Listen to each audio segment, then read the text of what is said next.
오늘 우리에게 주시는 하나님의 말씀을 봉독하겠습니다. 로마서 2장 11절로 16절입니다. 우리 다 같이 함께 하나님 말씀을 봉독하겠습니다. 시작. 이는 하나님께서 외모로 사람을 취하지 아니하심이라. 무릇 율법 없이 범죄한 자는 또한 율법 없이 망하고 무릇 율법이 있고 범죄한 자는 율법으로 말미암아 심판을 받으리라.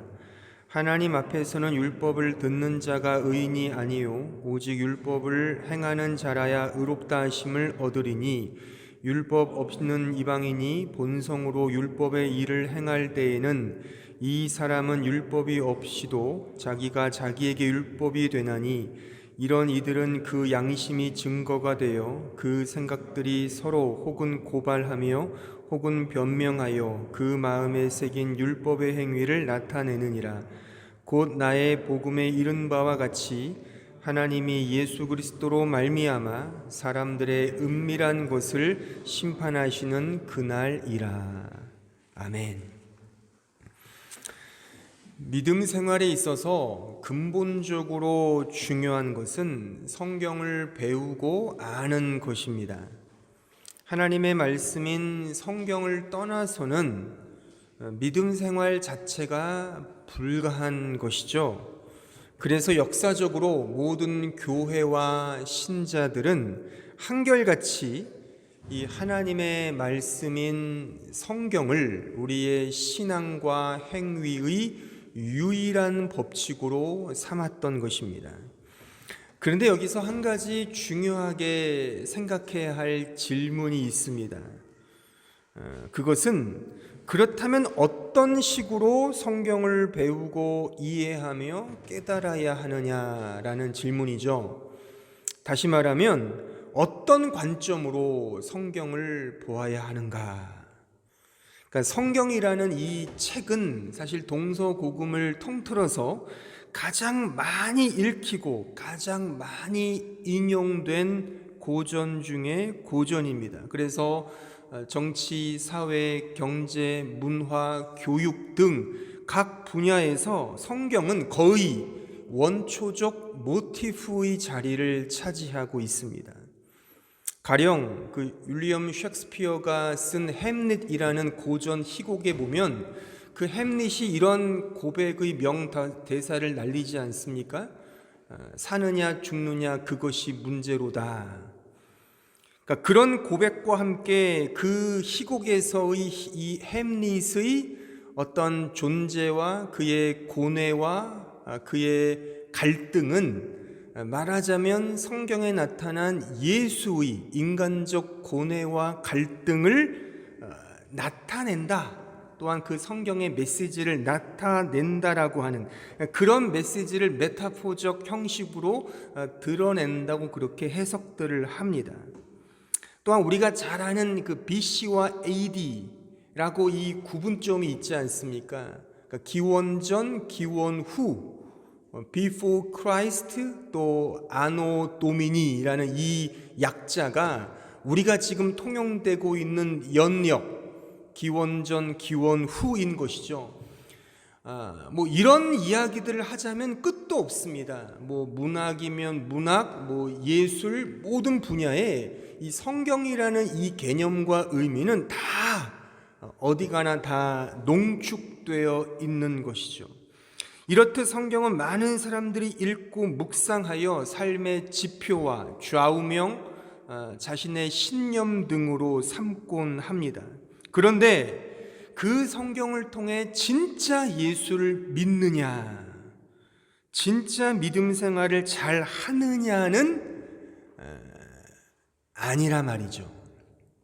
제가 몇 주 전에도 인용했듯이 그 인도의 성자라는 마하트마 간디는요, 매일 아침마다 성경을 읽으며 하루를 시작했다고 알려집니다. 그런데 그는 예수를 믿질 않았어요. 신은 죽었다라는 그 니체라는 현대 철학자인 니체도요, 성경을 거의 탐독하다시피 읽고 사색했던 자입니다. 그도 예수를 믿지 않았습니다. 불교의 승려들도요, 심심치 않게 성경을 읽고 감명을 받습니다. 성철 스님, 법정 스님들의 강의를 들어보면 성경을 심심치 않게 인용합니다. 또한 감명을 받았다고 그렇게 말씀들 하십니다. 그러나 정작 예수를 믿지는 않는다는 것이죠. 그렇다면 그런 분들이 과연 어떤 관점에서 성경을 읽었을까요? 좀 비판적인 용어를 쓰자면 무슨 생각으로 성경을 읽었겠냔 말입니다. 탁월하신 분들이니만큼 아무 생각 없이 읽지는 않았겠죠. 그래서 제가 내린 결론은 이러합니다. 성경을 복음으로 이해하지 않고 자기 개발, 가치 실현으로 이해했다라고 말이죠. 복음은 오직 하나님의 은혜와 예수 그리스도의 십자가를 의미합니다. 이 관점으로 성경을 보아야 합니다. 이 관점으로요. 하지만 수많은 사람들은 성경을 읽고 묵상하며 고백한다고 하지만 정작 복음으로 성경을 읽지 않고 예수의 십자가로 성경을 풀지 않고 단지 자신의 도덕적, 윤리적 가치 실현, 자기 개발을 위한 묵상집으로 성경을 이해한다 말입니다. 여러분들도 잘 정리를 하셔야 합니다. 성경을 예수와 복음으로 푸셔야 돼요. 십자가로 읽으셔야 합니다. 그냥 또또볶이식으로 좋은 명언집으로 성경을 보신다면 굉장히 성경을 잘못 오해하는 것입니다. 실제 그런 성도가 있어요. 오늘 하루는 어떤 말씀으로 나를 인도하실까? 아침에 일어나서 성경을 읽는다는데 성경을 펴놓고 자 오늘은 어떤 말씀입니까? 하면서 이렇게 또또볶이식으로 쫙 핀다는 거예요. 펴서 딱 첫눈에 들어오는 말씀이 오늘 주신 하나님의 말씀이구나. 웃기는 거죠.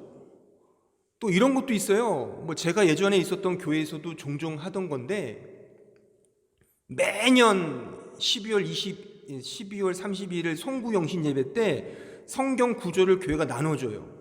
그러니까 그거를요 한 달 전부터 목사님들이 성경에 좋다는 구절들을 다 뽑는 거죠. 그러면 한 300구절 돼요. 여러분 좋아하는 성경 구절 있잖아요. 다 구하라, 찾으라, 두드리라 그런 말씀들을 인간들이 좋아하는 구절들이 있거든요. 다 그거를 뽑아가지고 이렇게 책자로 요만한 그 프린터 해가지고 이 코팅 쫙 해가지고 거기 교회 마크 딱 달아가지고 이거를 이제 그날 마지막 예배 때 이제 목사님 나눠주는 거죠.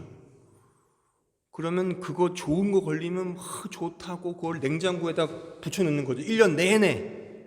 그게 이번 연도에 이제 하나님이 주신 말씀이라고.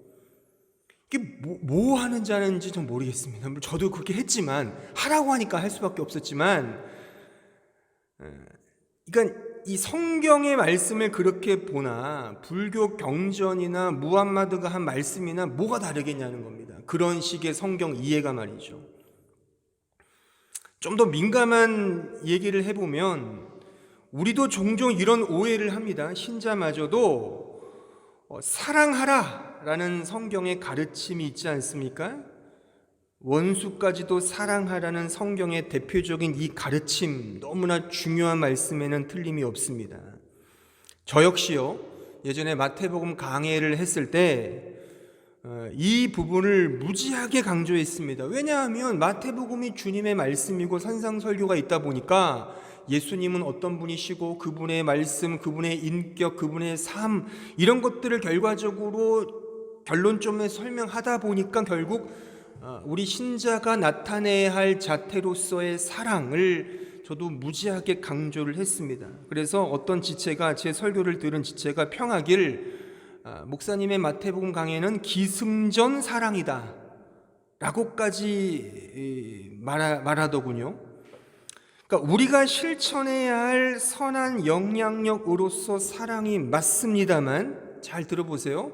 그렇지만 그냥 사랑이 아닙니다. Love in Christ. Love in Christ. 그리스도 예수 안에서의 사랑을 잊어서는 안 됩니다. 그래서 예수가 중요한 거죠. 사랑이 중요한 것이 아니라. 그러니까 시타르타나 공자나 무함마드나 플라톤이나 칸트나 니체나 심지어 수많은 이단의 교주들 역시 예수님의 말씀처럼 서로 사랑하라라고 교훈하고 가르쳤습니다. 하지만 예수님의 말씀은 복음 안에서 사랑하라입니다. 예수 안에서 사랑하라. 그러니까 인간의 자기 개발, 가치 실현의 측면에서 사랑하라는 그런 윤리적, 도덕적 가르침이 아니라 말이죠. 그러니까 복음을 깨달은 자가 그 믿음 안에서 격발되는 삶의 자태가 곧 사랑이라고 하는 것입니다. 그러니까 기승전 사랑이 아니라 사랑할 수밖에 없는 기승전이 있다는 거죠. 그게 뭡니까? 예수죠. 또한 결과 역시도 사랑이 아닌 예수라고 하는 사실인 것입니다. 그러니까 제가 마태복음 강해에서 강조했던 것은 기승전 예수지 기승전 사랑이 아닙니다. 제 설교를 너무나 잘못 오해한 것입니다. 그래서 예수님과의 관계를 맺고 그를 믿는 자만이 진정으로 사랑할 수 있다 말입니다. 그러니까 인간적으로 먹고 마시고 즐기고 이거는 교회가 아니어도 할 수 있잖아요. 그렇잖아요. 교회가 아니어도 엄청나게 잘 먹고 잘 살 수 있습니다. 그게 사랑이 아니란 말입니다. 진짜 사랑은 Love in Christ, 하나님의 그 사랑 안에서 나타나야 한다는 말이죠. 그러니까 여러분들께서 어떤 성경의 본문을 보든지 성경 이야기를 내야든지 우리의 정당한 시선과 관점은 오직 예수와 그 예수의 십자가로 가야 하며 그 안에서 흘러나오는 하나님의 은혜로 가야 한다는 것입니다. 그렇지 않으면 다 꽝이라는 겁니다. 인간의 도덕적 윤리적 행위로 가는 것은 기독교 신앙이 아닙니다. 아닙니다. 그거는요 기독교의 설교도 아니고 말씀의 가르침도 아닙니다. 그러니까 오해하지 마십시오. 성경을 보는 우리의 관점은 인간의 자기 개발, 가치 실현을 통해 서로 아끼고 사랑하는 그런 군자가 되고 성자가 되어 이 세상을 이롭게 한다는 홍익인간 제세 2화와 같은 단군 할아버지의 건국 이념이 아니라 말입니다. 그건 성경이 말씀하시는 본 의도 아니고 교훈도 아닙니다. 그러니까 유교를 좋아하는 분들이 설교도 좋아한답니다. 왜요? 이 설교도 다 뭐예요? 결과적으로는 서로 사랑하십시오, 서로 양보하십시오. 그거를 성경의 가르침으로 착각한단 말이죠. 그 유교를 믿는 것과 불교를 믿는 것과 기독교를 믿는 게 뭐가 차이가 있습니까? 그러니까 차이를 알아야지만 그것이 성경의 진정한 이해라고 하는 것이죠. 예수 그리스도가 우리의 관점이고 예수 그리스도가 우리의 목적이며 예수가 우리의 결과가 되어야 한다는 것입니다. 제가 오늘 설교 서론에 이런 성경관에 관한 개괄적인 설명을 하는 이유는 오늘 본문을 많은 사람들이 매우 오해하고 있기 때문입니다.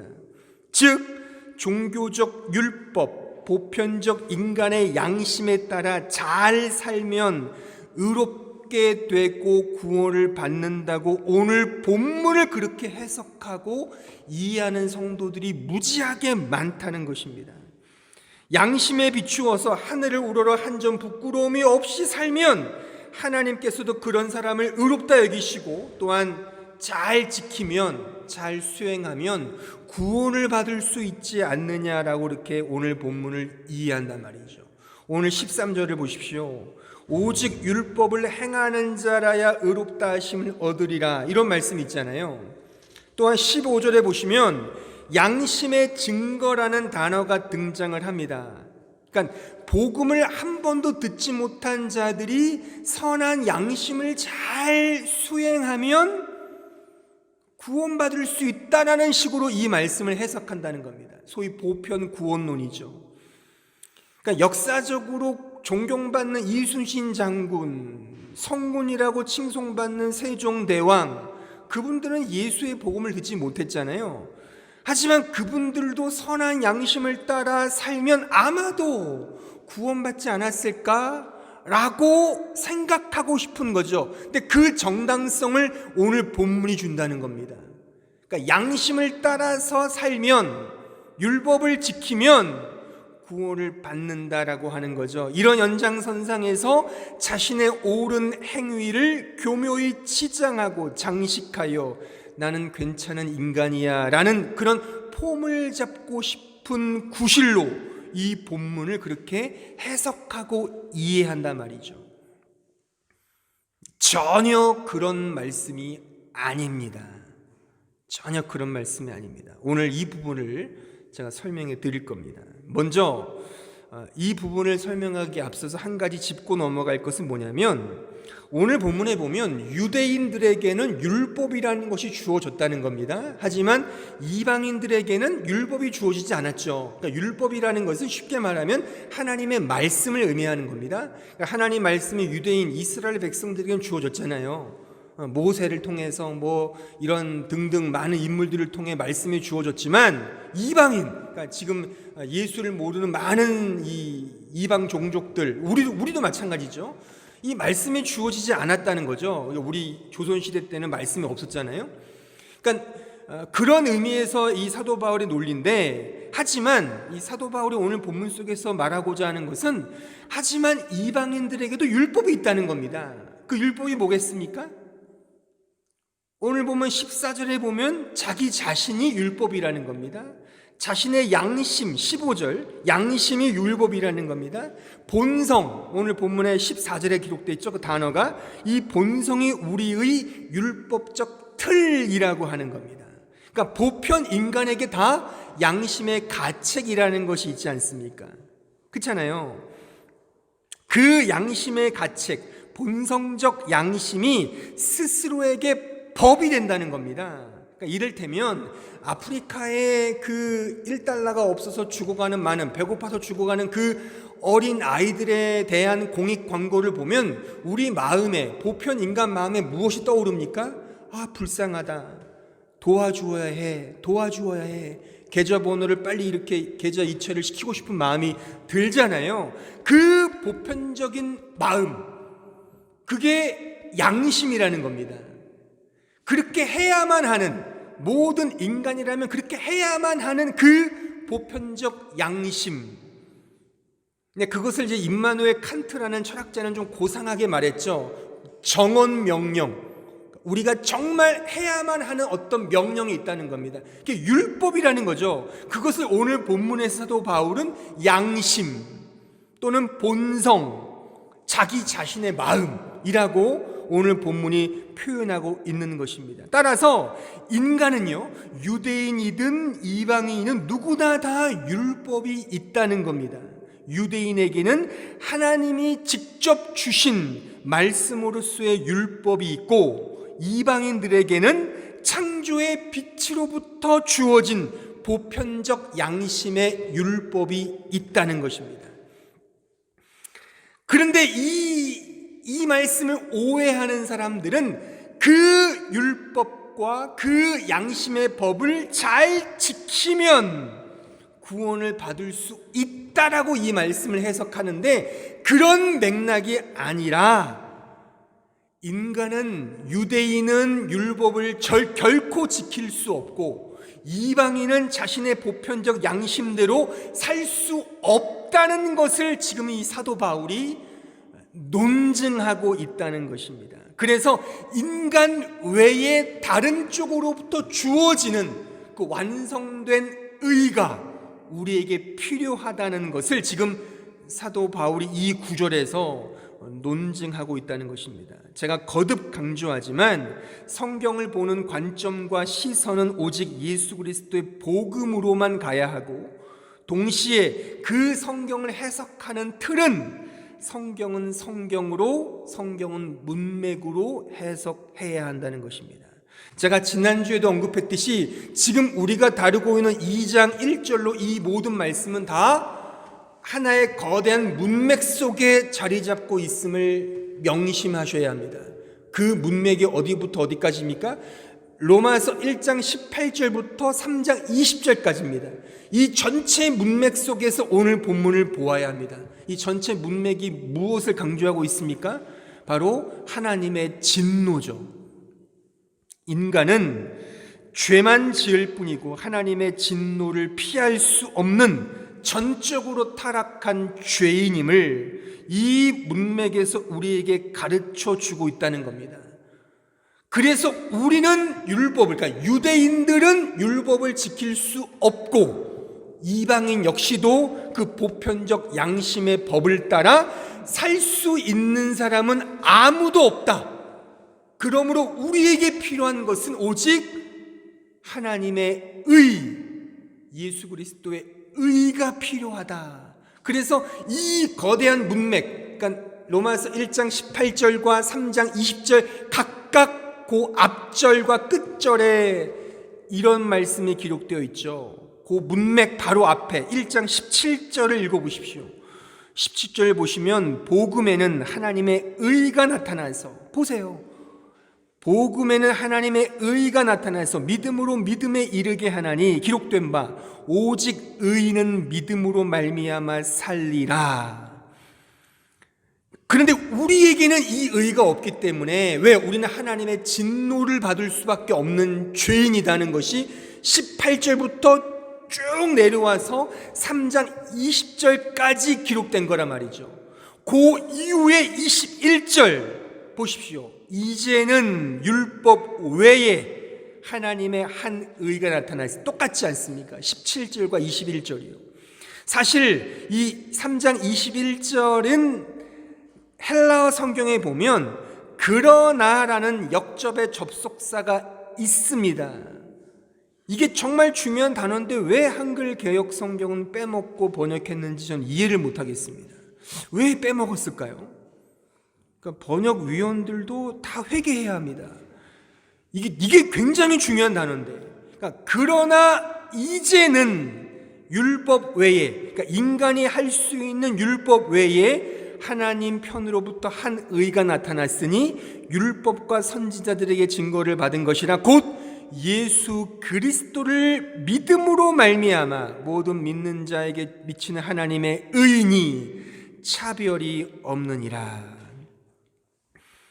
그러니까 이 문맥 속에 사도가 말하는 것은 인간이 유대인은 율법을 지키면 구원받을 수 있고 이방인은 그 양심에 따라 살면 구원받을 수 있다를 설명하고자 지금 읽은 이 본문을 쓴 것이 아니라 인간은 할 수 없어.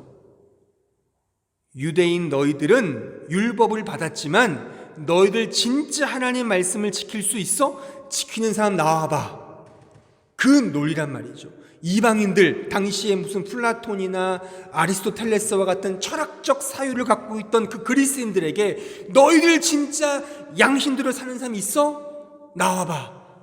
그걸 지금 말하고 있다는 겁니다. 그러니까 우리는 할 수 없어. 그러나 이제는 하나님 편에서 한의, 그 복음이 나타났다. 그 복음을 믿어라가 이 사도 바울, 이 로마서의 1장, 2장, 3장까지의 흐름이라고 하는 것입니다.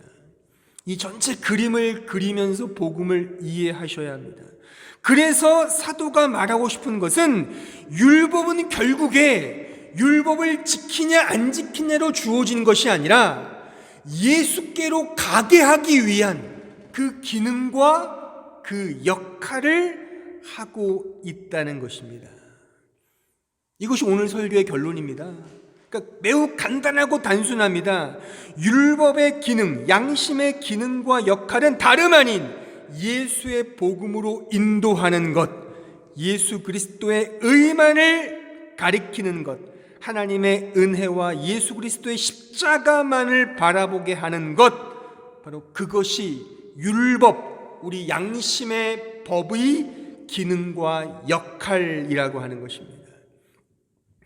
그러니까 차포를 떼고 좀 분명하게 표현하면 하나님께서 율법을 주신 이유는 그 율법을 지키라고 주신 것이 아니라 말입니다.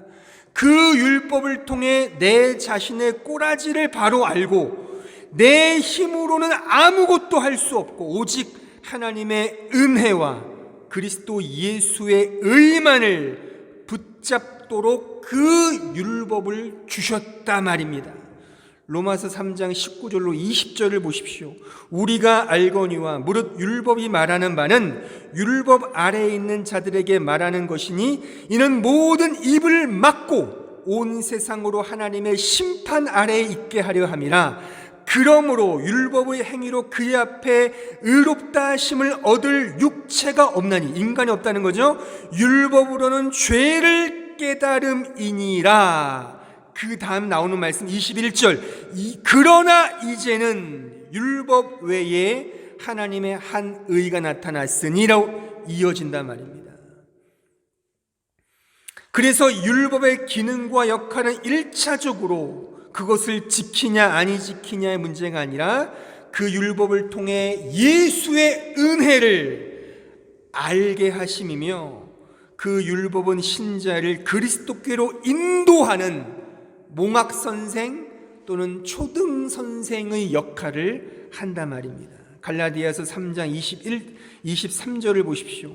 믿음이 오기 전에 우리는 율법 아래에 매인바되고 계시될 믿음의 때까지 갇혔느니라. 이같이 율법이 우리를 그리스도께로 인도하는 초등교사가 되어 우리로 하여금 믿음으로 말미암아 의롭다함을 얻게 하려 함이라. 믿음이 온 후로는 우리가 초등교사 아래에 있지 아니하도다. 그러니까 초등학교 교사 있잖아요. 초등학교 교사. 율법이 그런 거란 말입니다.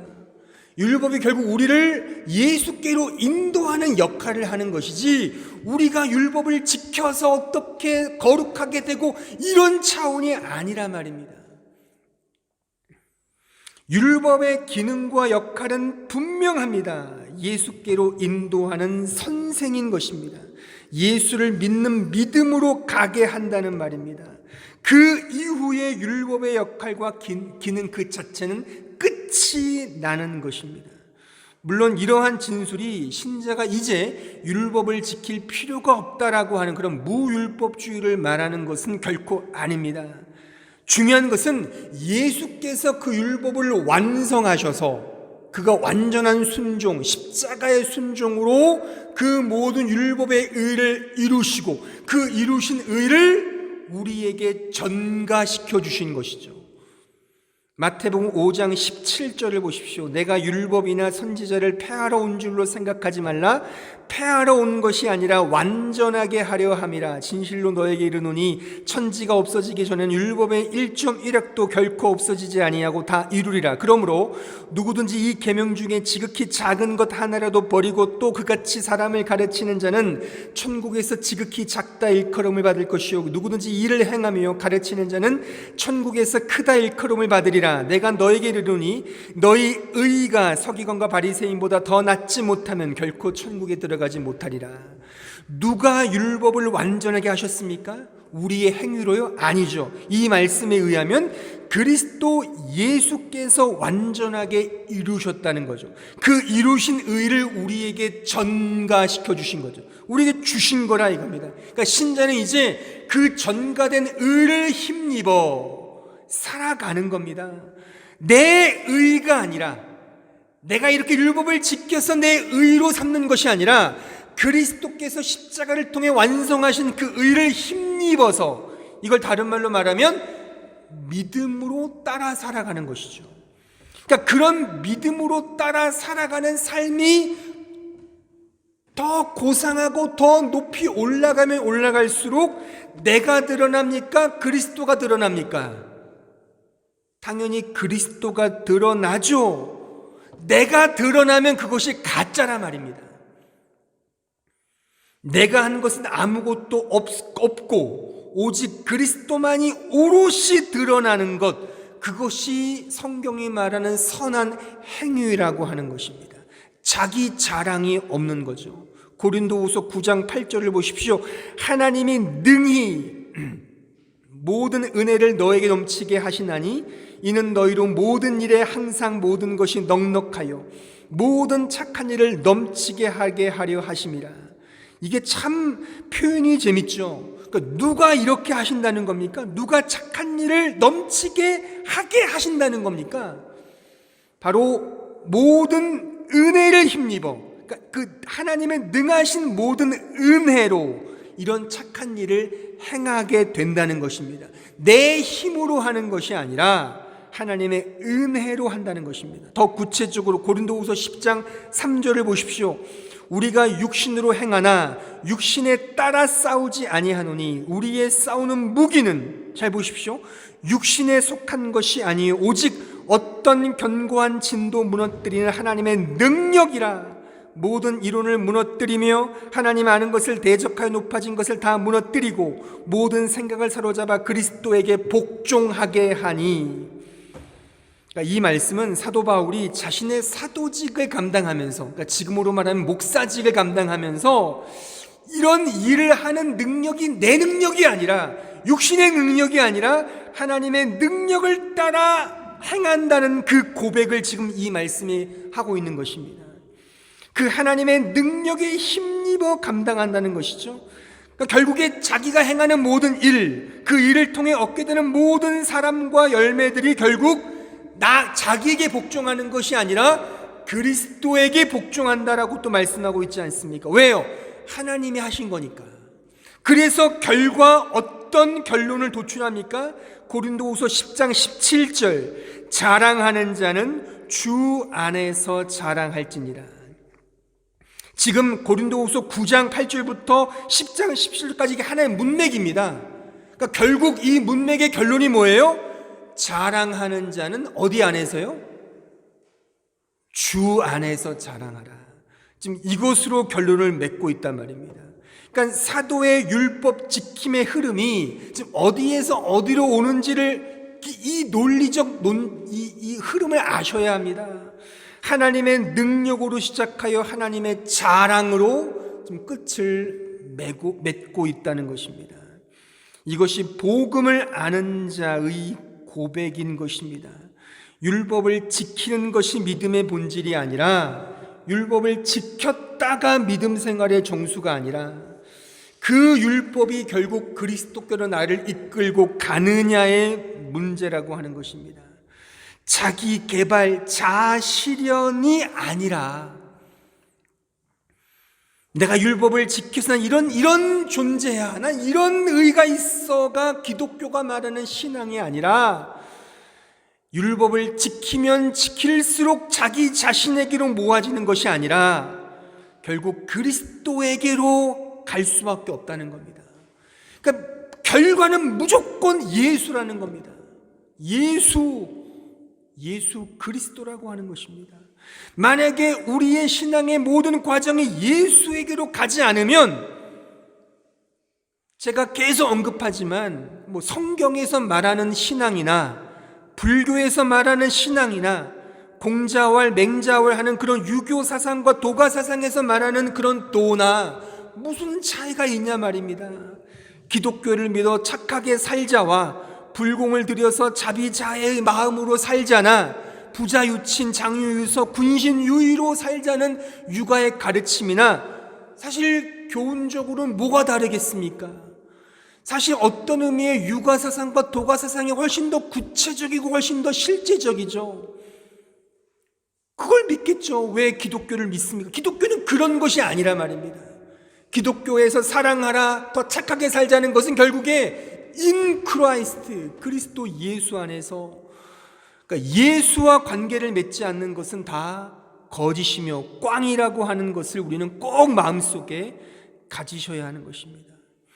율법의 기능과 역할은 분명합니다. 자기 실현의 가치화가 아닌 오직 예수께로만 가게 한다는 사실을 꼭 명심하고 명념하십시오. 그래서 나의 믿음과 신앙생활이 나를 예수에게로 이끌고 가지 않는다면 그것이 그 어떠한 멋진 열매를 맺는다 하더라도 그것은 복음과는 결코 상관없는 것임을 기억하셔야 합니다. 그것은 다 자기 실현의 가치화에 지나지 않는 것이고, 자기 실현의 가치화, 율법을 지켜서 자기 자신을 실현하는 것은 사실 그렇게 호락호락한 개념은 아닙니다. 이게 매우 교묘하고 매우 아주 우리의 심중 속에 나 자신도 이해하지 못하는 은밀한 것임을, 그래서 오늘 보면 16절이 은밀한 것이라고 표현하고 있는 것입니다. 그러니까 자기 기만인 것이죠. 나도 몰라요. 내가 과연 율법을 자기화하고 있는지 아니면 예수님께로 가고 있는지를 자기 자신도 모른단 말이죠. 그 정도로 교묘함이 있습니다. 저는 이 교묘함을 둘로 나누어서 생각해 보려고 합니다. 하나는 적극적인 면으로서의 교묘함, 또 하나는 소극적 면인데, 그러니까 적극적인 면이든 소극적인 면이든 다 자기 기만이에요. 자기 스스로도 몰라요. 영적 무지죠. 그러니까 몰라서 모르는 것이 아니라 애써 모르고 싶어 하는 거죠. 자기 본성을 알죠. 알지만 자기 자신을 근거하기 때문에 그것을 애써 거부하는 겁니다. 그러니까 적극적인 면이든 소극적인 면이든 결국 자기를 근거하기 때문에 다 은밀한 겁니다. 하지만 그 은밀한 것을 마지막 때에 하나님께서는 예수 그리스도로 말미암아 심판하신다는 것이 오늘 본문 16절의 말씀 아닙니까? 누가복음 11장 37절을 보십시오. 예수께서 말씀하실 때에 한 바리새인이 자기와 함께 점심 잡수시기를 청함으로 들어가 앉으셨더니 잡수시기 전에 손 씻지 아니하심을 그 바리새인이 보고 이상히 여기는지라. 주께서 이르시되 너희 바리새인은 지금 잔과 대접의 겉은 깨끗이 하나 너희 속에는 탐욕과 악독이 가득하도다. 어리석은 자들아, 겉을 만드신 이가 속도 만들지 아니하셨느냐. 이 적극적인 자기 실현화는 자기 정당함을 갖고자 합니다. 자기 정당함. 그러니까 지금 읽은 이 누가복음 11장에 드러나 있는데, 그러니까 이 바리새인의 행동을 잘 보십시오. 예수님께서 손 씻지 않고 밥을 잡수시는 걸 보고서 이상히 여겼다는 거잖아요. 그러니까 이게 하나의 상징적인 의미인데, 그러니까 신앙생활을 하면 예수께로 가는데 자신이 지켜왔던 율법에 예수가 안 맞으니까 예수마저도 이상하게 본다는 겁니다. 그러니까 신자라면 지켜야 할 교리와 관습이 있습니다. 그러나 그런 교리와 관습은 결국 예수께로 가게 해야 맞는 거잖아요. 그러니까 우리식으로 말하면 예배를 보고 말씀을 읽고 찬송을 부르고 연주를 하고 여러 등등의 교제와 사랑을 나누면 결국 우리로 하여금 예수께로 가게 하는 게 맞잖아요. 근데 정작 예수는 없단 말입니다. 그리고 그것을 이상하게 보는 그 예수마저도 이상하게 본다는 거죠. 그것이 죄된 본성인 겁니다. 조금 더 듣기 싫은 말로 표현하자면 사탄적 경향성인 겁니다. 왜요? 사탄은 오직 무엇을 하든 자기 자신에게로 초점을 맞추기 때문에 자기 근거를 갖고 있지 않습니까? 그러니까 이런 식의 모든 경향은 다 사탄적 경향, 그러니까 우리 안에 사탄적 경향이 있다고 말할 수 있는 것입니다. 마태복음 23장 25절을 보십시오. 화 있을진저 외식하는 서기관들과 바리새인들이여 잔과 대접의 겉은 깨끗이 하되 그 안에는 탐욕과 방탕으로 가득하게 하는도다. 눈먼 바리새인이여 너는 먼저 안을 깨끗이 하라. 그리하면 겉도 깨끗하리라. 화 있을진저 외식하는 서기관들과 바리새인들이여 회칠한 무덤 같으니 겉으로는 아름답게 보이나 그 안에는 죽은 사람의 뼈와 모든 더러운 것이 가득하도다. 이와 같이 너희도 겉으로는 사람에게 옳게 보이되 안으로는 외식과 불법이 가득하도다. 이 외식하는 신앙생활은 우리가 생각하는 것처럼 그렇게 냉랭하거나 형식적인 마음과 태도 정도가 아닙니다. 매우 성실하고 충성스럽게 자신이 맡은 일에 최선을 다하는 자들이 외식하는 신앙 생활자들일 수 있습니다. 근데 그러한 충성과 성실과 최선의 모습이 결국 자기를 근거하는 거죠. 자신이 원하고 바라는 것을 열망하는 것입니다. 그래서 교회 생활도 열심히 할 수 있는 것이죠. 우리로 말하면 주일 성수, 힘들고 어렵지만 주어진 사역에 헌신하고 봉사하며 충성할 수 있습니다만, 그것이 예수께로 가게 하는 믿음이 아니라 자기가 좋아서 자기를 근거하기 때문에 그렇게 율법을 지키는 것으로 가게 된다는 것이죠. 결국 자신의 정당함을 갖기 위해서이죠. 예수께는 멀어지지만 그러한 습관적, 율법적 습관을 지키면 지킬수록, 익숙해지면 익숙해질수록, 신앙생활을 잘하면 잘할수록 결국 더 외식하는 자가 되더라, 그것입니다. 이것이 성경에서 지적되는 바리새적 외식주의인 것입니다. 소극적인 자기 실현화는 자기 합리화를 낳게 됩니다. 아까 말했던 적극적인 자기 실현화는 자기 정당함을 낳지만, 소극적으로 자기 실현화를 또 할 수 있거든요. 그것은 자기 합리화를 낳습니다. 그러니까 자신이 율법을 지키지 못하는 것에 대하여 마치 은혜를 더 사모하는 양 착각하더라, 그겁니다. 그러니까 은혜의 자리, 예수께로 가야 하는 자리를 더 말하기 위해서, 야, 율법 지킬 필요 없어, 뭐하러 율법을 지켜, 다 예수께서 하셨는데, 너무 지키려고 오버하는 건 그거는 하나님에 대한 모독이야. 그러니까 자기가 안 하는 걸 합리화시키는 거죠. 자기 두둔, 자기 합리화인 것입니다. 결국 그것도 자기 실현화이고 자기 가치화를 도모하는 것이죠. 가령 이런 사람들이 있습니다. 실컷 죄를 짓습니다. 욕하고 싸우고, 가정에서 아내니 남편이니 자식이니 틈만 나면 때리고 구타하고, 음란한 생각에 바람도 슬금슬금 피고, 자신의 이익을 위해서 거짓말하고 사기치는 일을 예사로 합니다. 그러면서 자기 합리화를 걸죠. 어떻게 주문을 겁니까? 인간은 어쩔 수 없어, 죄를 짓는 거야. 우리 목사님이 로마서 강의했는데 인간은 죄밖에 안 짓는 거래. 그러니까 뭐 어떡하겠어, 죄 짓는 거지 뭐. 당연한 거야, 단지 회개하면 된대. 요런 사람들이 있어요. 이게 사탄적 발상이죠. 그러니까 말은 은근슬쩍 인간의 전적 타락, 하나님의 전적 은혜를 말하는 것 같아요. 우린 할 수 없어. 아이 뭐 예배 좀 빠지면 어때? 할 수 없지 뭐. 아이 뭐 우리 어떻게 사랑할 수 없지 뭐. 이러면서 교묘하게 자기가 하지 않는 것을 은혜라는 것으로 둔갑시켜서 자기 합리화를 하는 거죠. 이게 소극적으로 자기를 실현하는 것입니다. 이거를 우리는 몰라요. 우리 자신도 모릅니다. 그래서 은밀한 거라고 오늘 말씀하는 거예요. 우리도 모르기 때문에. 그러니까 자기 기만을 하는 거죠. 내가 하나님을 따라 살지 못하면서 안 된다는 거, 그래 안 되는 거 억지로 하지 말자, 그러면서 합리화를 시키는 거죠. 이것이 사탄적 발상과 행동이라고 할 수 있는 것입니다.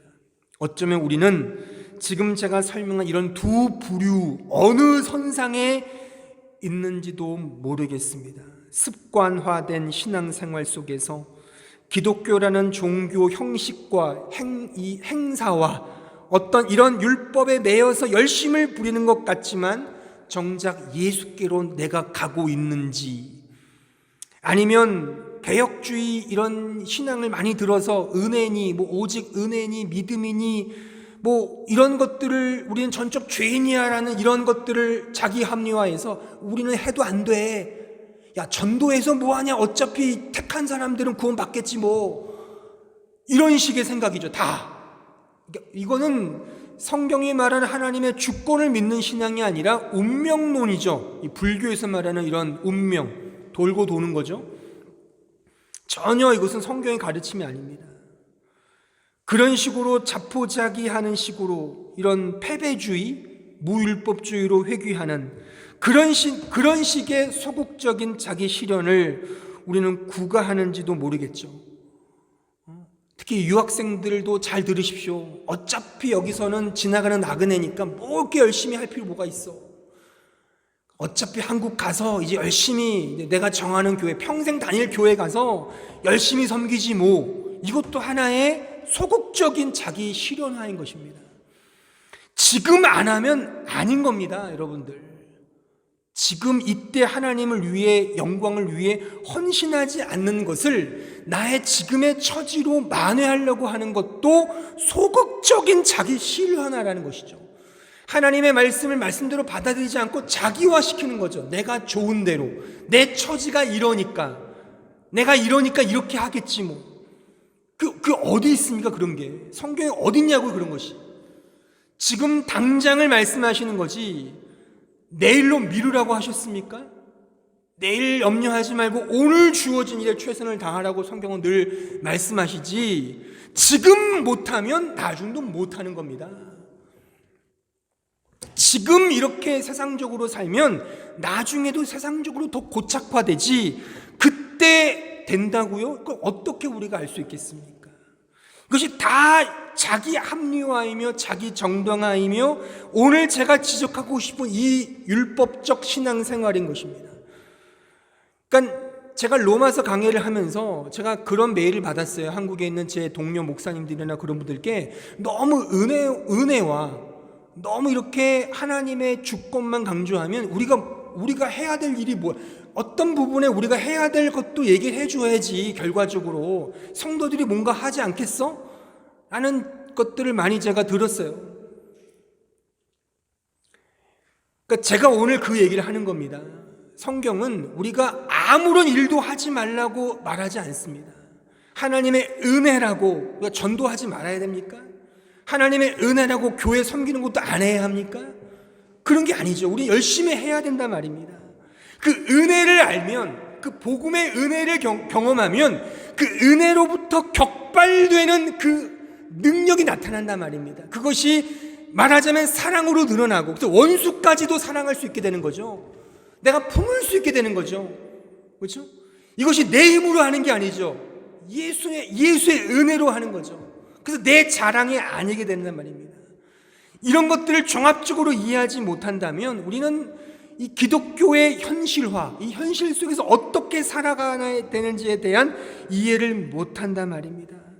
교회 생활을 하고 신앙생활을 오래 하면 할수록 우리는 그래서 나 자신을 부인해야 하는 것이고, 오직 예수에게만 나아가며 예수만이 우리의 삶 속에서 오롯이 온전히 드러나야 하는 것입니다.